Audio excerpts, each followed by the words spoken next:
Shama harka fuunee kabajamtootaa fi jaallatamtoota hordoftoota qaroo miidiyaa oduu fi odeeffannoowwan keenya kan biyya alaa fi biyya keessaa bal'ina isaa fi gaggabaaboos qabannee isiniif dhiyaanneetiin jirra. Hanga xumuraatti nu waliin akka turtan isin affeerra. Oduu waliin kan isin waliin turaan Amiin Shubbiseeti. Yaa'iin waloo ministeera haqaa fi biiroolee haqaa naannolee torbaffaan naannoo Sumaalee magaalaa Jigjigaatti taa'amaa jira. Yaa'iin waloo ministeera haqaa fi biiroolee haqaa naannolee torbaffaan naannoo Sumaalee magaalaa Jigjigaatti taa'amaa jiraachuun ifa godhame. Yaa'iin waloo kun mata duree qindoominni qaamolee haqaa ciminaan amanamummaan uummataa mirkanaa'eef jechuun taa'amaa akka jiru himama. Bulchaan naannoo Sumaalee obbo Mustafee Muhammad ministeerri haqaa Haannaa Ar'aaya Sillaasee deetaawwan ministeeraa fi hooggantoonni ol'aanoo ministeerichaa yaa'icha irratti argamaniiru. Akkasumas hooggantoonni biiroolee haqaa fi abbaa alangaa naannoo, komishiinaroonni poolisii fi hooggantoonni biroonis argamaniiru. Gabaasni raawwii hojii walakkaa waggaa ministeera haqaa fi biiroolee haqaa naannolee bara baajataa 2017 yaa'ii guyyoota lamaaf taa'ame irratti dhihaatee mari'atareera. Godina Jimmaatti abbaa qabeenyaa Zaakir Abbaa Olii jedhamu irratti ajjeechaan raawwatamuun himame. Ajjeechaa suukanneessaa godina Jimmaa aanaa Geeraa Gandaa Waallaatti abbaa qabeenyaa Zaakir Abbaa Olii jedhaman irratti raawwatamu dheekkamsa hawaasaa kaaseera. Dheekkamsa kana booda ammoo qaamoleen Zaakir Abbaa Olii irratti ajjeechaa raawwatan jedhaman to'atamaa jiraachuu ibsi godinni Jimmaa baasee ifa godheera. Ajjeechaa abbaa qabeenyaa kana hordofee jiraattota aanichaatiin hiriirri mormii dhaadannoo garaagaraa dabalamee gaggeeffamaa fi suuraa fi viidiyooleen garaagaraa miidiyaa hawaasaa irratti qoodamaa jiru. Miseensi maatii tokko akka himetti ajjeechaa suukanneessaa obbo Zaakir irratti raawwatame maatiin gadda cimaa keessa galuu himeera. Bakka hojii isaa Booree jedhamu osoo inni ciisaa jiru achitti waraananii ajjeesan jechuunis ifa godhaniiru.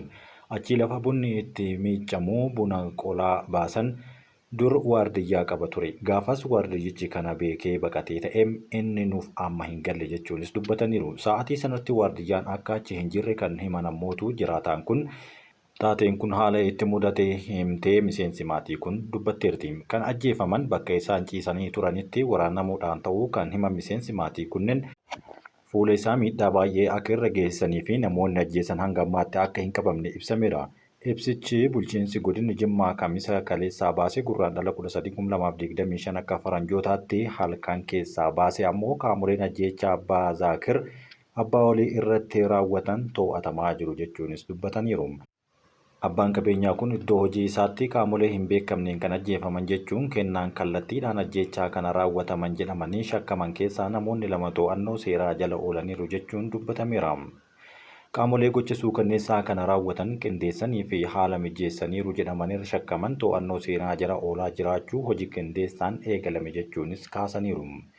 Bulchaan aanaa Geeraa obbo Hawwii Sa'iid gama isaaniitiin ajjeechaa abbaa qabeenyaa kana hordofee gareen opporeeshinii geggeessu garee qorannoo achi deemee jira. Humni ol'aantuun seeraas mirkaneessuu ganda sana irratti argameera jechuun dubbateera. Itiyoophiyaan deeggarsa namoomaa Suudaaniif oolu kan doolaara Ameerikaa miiliyoona 15 ta'uu gumaachuu beeksifte. Itiyoophiyaan uummata Suudaan wal waraansa waggaa tokko oliif gaggeeffamaa jiru miidhameef deeggarsa namoomaa doolaara miiliyoona 15 tumsa taasisuu ishee Ministeerri Muummee Itiyoophiyaa Dr. Abiy Ahmed himan. Ministeerri Muummee Itiyoophiyaa Dr. Abiy deeggarsa kana kan ifa godhame yaa'ii deeggarsa namoomaa uummata Suudaaniif dhiyeessuu irratti xiyyeeffate magaalaa Finfinneetti guyyaa har'aa taa'ame irrattidha. Yaa'ichi ga'ama Suudaan dhaabuu keessattuu wayita sooma Ramadaanaa kana walii galteen dhukaasa dhaabuu taasifamuun deeggarsi namoomaa uummata Suudaaniif akka dhihaatu dandeessisuuf taa'amaa jiraachuus ifa godhameera.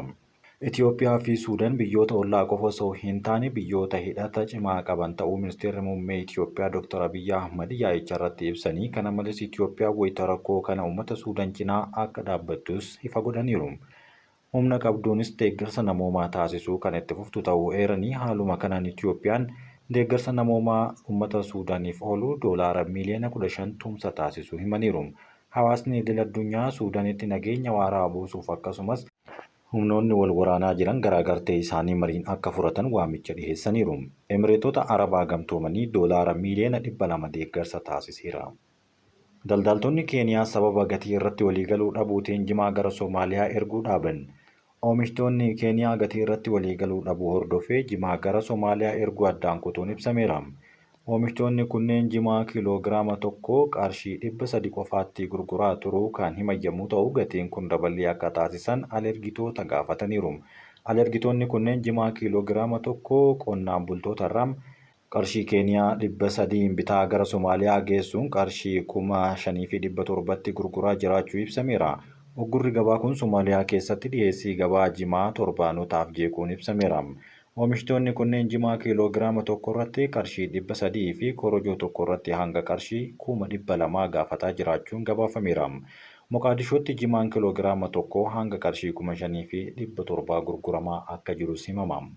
Gatiin amma jiru kanaan jimaa oomishuu itti fufuu kan hin dandeenyu jechuun daballeen hanga qarshii 1,000 akka taasifamuuf hoogganaan waldaa oomishtoota jimaa Keeniyaa Kaaruyuuriin gaafateera.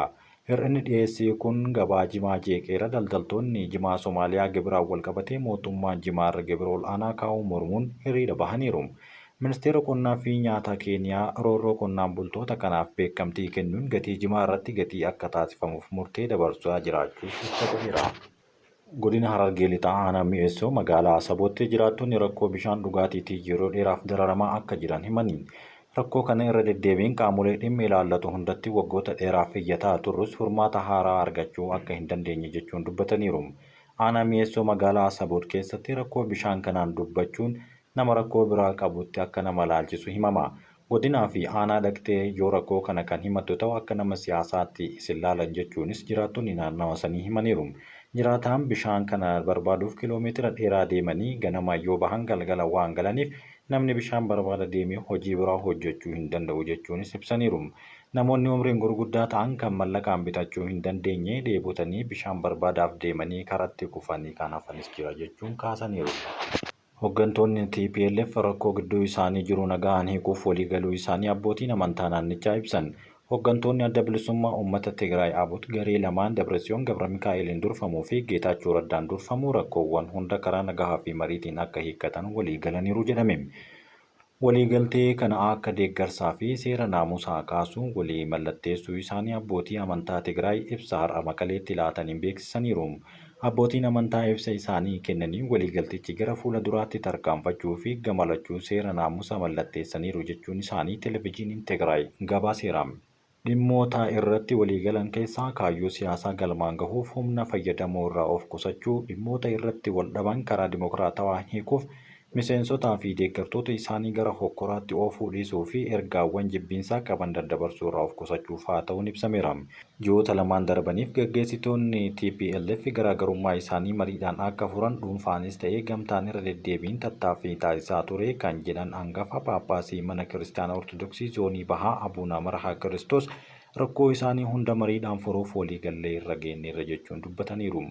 Ji'oota dura onkololeessa 22 bara 2017 akka lakkoofsa Itoophiyaatti jaarsoleen mana Kiristaanaa Ortodoksii Tawaahidoo Tigraay gareewwan TPLF lamaan wal arguun rakkoo isaanii mariidhaan furuuf waadaa galuuf gaafatanii deebii gaarii argachuu isaanii dubbachuun ni yaadatama.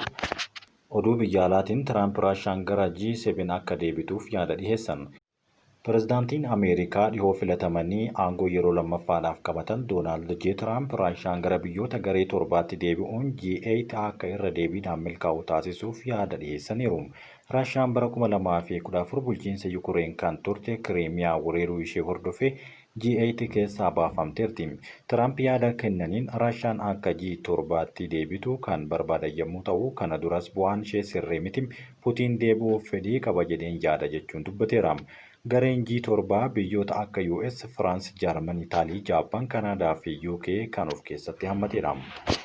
Paarlaamaan Israa'el baqattoota mootummaa Eertiriyaa deeggaran biyya isaaniitii ari'uu seera raggaasise. Paarlaamaan Israa'el buqqaatota Eertiriyaa mootummaa Eertiriyaa deeggaran biyyattii keessaa ari'uuf wixinee seeraa qopheessee mana marii jalqabaa sagalee deeggarsaa guutuun raggaasiseera. Paarlaamaan Israa'el Knesset jedhamee waamamu wixinee seera buqqaatota Eertiriyaa biyya ari'uu dandeessisu marsaa jalqabaatiif sagalee 51 fi duwwaadhaa ta'een dabarsuu gaazexaan Israa'el The Times of Israel gabaaseera. Wixineen seera mormii tokko malee raggaasifame kun buqqaatonni Eertiriyaa mootummaa Eertiriyaatiif deeggarsa taasisan biyya keessaa ari'amuudhaan kan ministeera dhimma alaa biyyattii keessaa aangoo kennuu gabaasichi eereera. Baqattoonni mootummaa Eertiriyaa deeggaran Israa'el keessatti sababbiin itti kooluu galtummaa gaafatan akka hin jirre taasifamee akka lakkaa'amus ni ibsama. Kanaan dura aangoonni Israa'el gara garaa tarkaanfiiwwan walitti fufiinsa qaban gara garaa kan fudhatan yommuu ta'u, gariin isaanii mana murtiitiin dhorkamaniiru. Israa'el keessa buqqaatota Eertiraa gara 20,000 ta'an kan argamu yommuu ta'u, buqqaatota kunneen sarbama mirgaa akkasumas waraana biyya keessa jiru baqachuudhaan kan Israa'el keessatti kooluu galtummaa gaafatanidha. Haa ta'u malee waggoota muraasa darban keessatti Israa'el keessa dabalatee buqqaatota Eertiraa biyyoota garaa garaa keessatti argaman garee bulchiinsa mootummaa biyyattii deeggaranii fi kan mormaan wal qooduudhaan walitti bu'iinsi hedduun kan mudatu ni argama. Bara darbe baatii adoolessaa keessa walitti bu'iinsa garee Eertiraanotaa lama gidduutti daandii Teel Aviv irratti mudateen namoonni 2 lubbuun isaanii dhabaniiru. Akkasumas achuma Israa'el waggaa 2 dura walitti bu'iinsa garee mootummaa Eertiraa deeggaranii fi kanneen morman gidduutti mudateen jeequmsi uumamuun walitti bu'iinsi poolisii waliin uumameen namoonni 170 ol ta'an miidhaan qaamaa akka isaanirra gahee himamee jira. Buqqaatonni Eertiraa walitti bu'iinsa miidhaa fi barbadiinsi qabeenyaa ol aanaan ittiin qaqqabeera jedhame kana irratti hirmaataniiru jedhaman hatattamaan biyya akka ari'amanii fi tarkaanfiin cimaan akka irratti fudhatamus gaafatamee ture.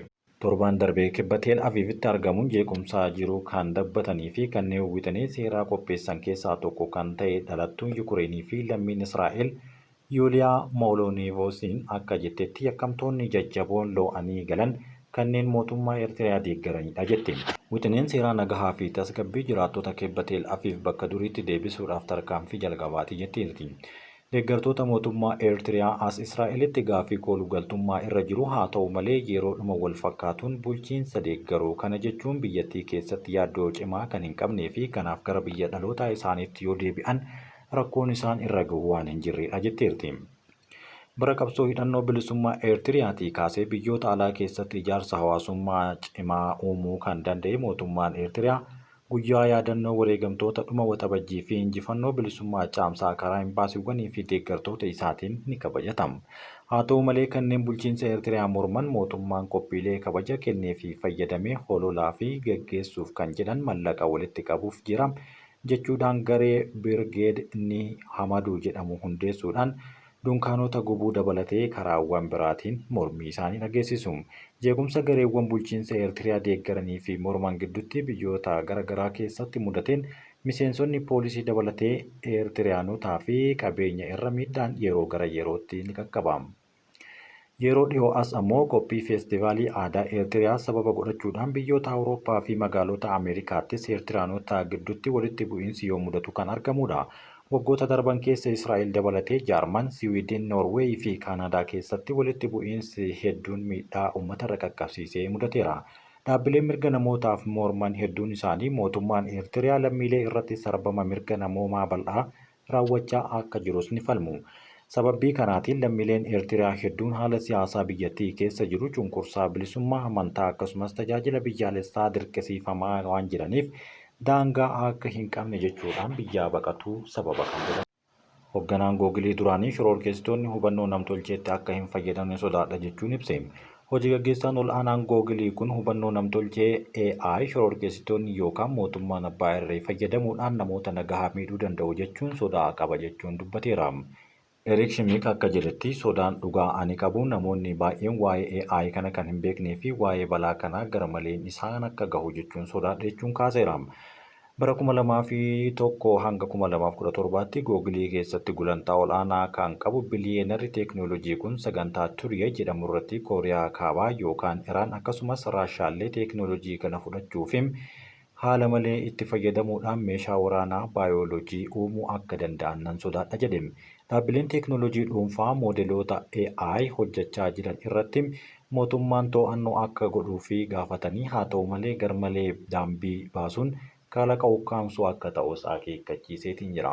Pireezidaantiin Ameerikaa duraanii Joo Baayiden osoo aangoo isaanii gadi hin dhiisin dura adeemsa mormitoonni qorannoo AI irratti qaban akka suuta jedhu gochuudhaaf jecha biyyoota 18 malee maayikiroochiipsii biyyoota hundatti akka hin ergine daangessee ture. Murteen kun ammallee Doonaald Tiraampiin duubatti deebi'uu danda'ama jedhanii sodaatamaa jira. Waa'ee Kooriyaa Kaabaa yookaan Iraan yookaan ammoo Raashaan illee biyyoota galma hamaa qaban kanneen yaada jedhu Mr. Aangaan kun. Teeknooloojiin kun saffisaan kan fudhatan akka isaan dogoggorsan itti fayyadamuu fi miidhaa dhugaa geessisuu danda'u jechuun qopheessaan Tudee Aamol Rajaan itti himeera. Itti dabaluudhaan sirni AI harka dogoggoraa kan seenu yommuu ta'u meeshaa waraanaa jechuudhaan haleellaa baayoloojii hamaa kan nama tokko irratti dhufu jechuudhaan sodaa qabu ibseera. Teeknooloojiin kun saffisaan akka fudhatan akka haala malee hin malleef fayyadamuu fi miidhaa sanyii namaa duguuguu kan of keessatti qabatudha jechuun sodaateera. Itti dabaluun sirni AI harka dogoggoraa keessa jira. Meeshaa waraanaa hojjechuun haleellaa baayoloojii hamaa nama tokko irraa dhufu uumuuf kan danda'udha jedhame. Ani yeroo hundaa haala Osaamaa Bin Laden nama dhugaatii hamaa ta'e tokko kan jireenya kan koo ammayyaa tokko fudhate namoota qulqulluu miidhuuf itti fayyadamu mudachuu danda'a jedheen yaada jechuunis dubbateera. Osaamaa Bin Laden haleellaa 9/11 bara 2001 kan qopheesse yommuu ta'u shororkeessitoonni Alqaayidaa xiyyaarota to'achuu namoota 60,000 lakkaa'aman dachee Ameerikaa keessatti ajjeesan jechuun hanga guyyaa har'aatti ni yaadatama. Akka dureessa kanaatti to'annoon mootummaa gabbisa AI fi damichaa garmalee dambii baasuu gidduutti madaalliin akka jiraatu garuu yaada dhiyeesseera. Kabajamtootaa fi jaallatamtoota hordoftoota keenya oduun ammaaf isiniif qopheessine kan hanga ammaatti dhaggeeffattanidha. Waliin waan turtaniif galatooma.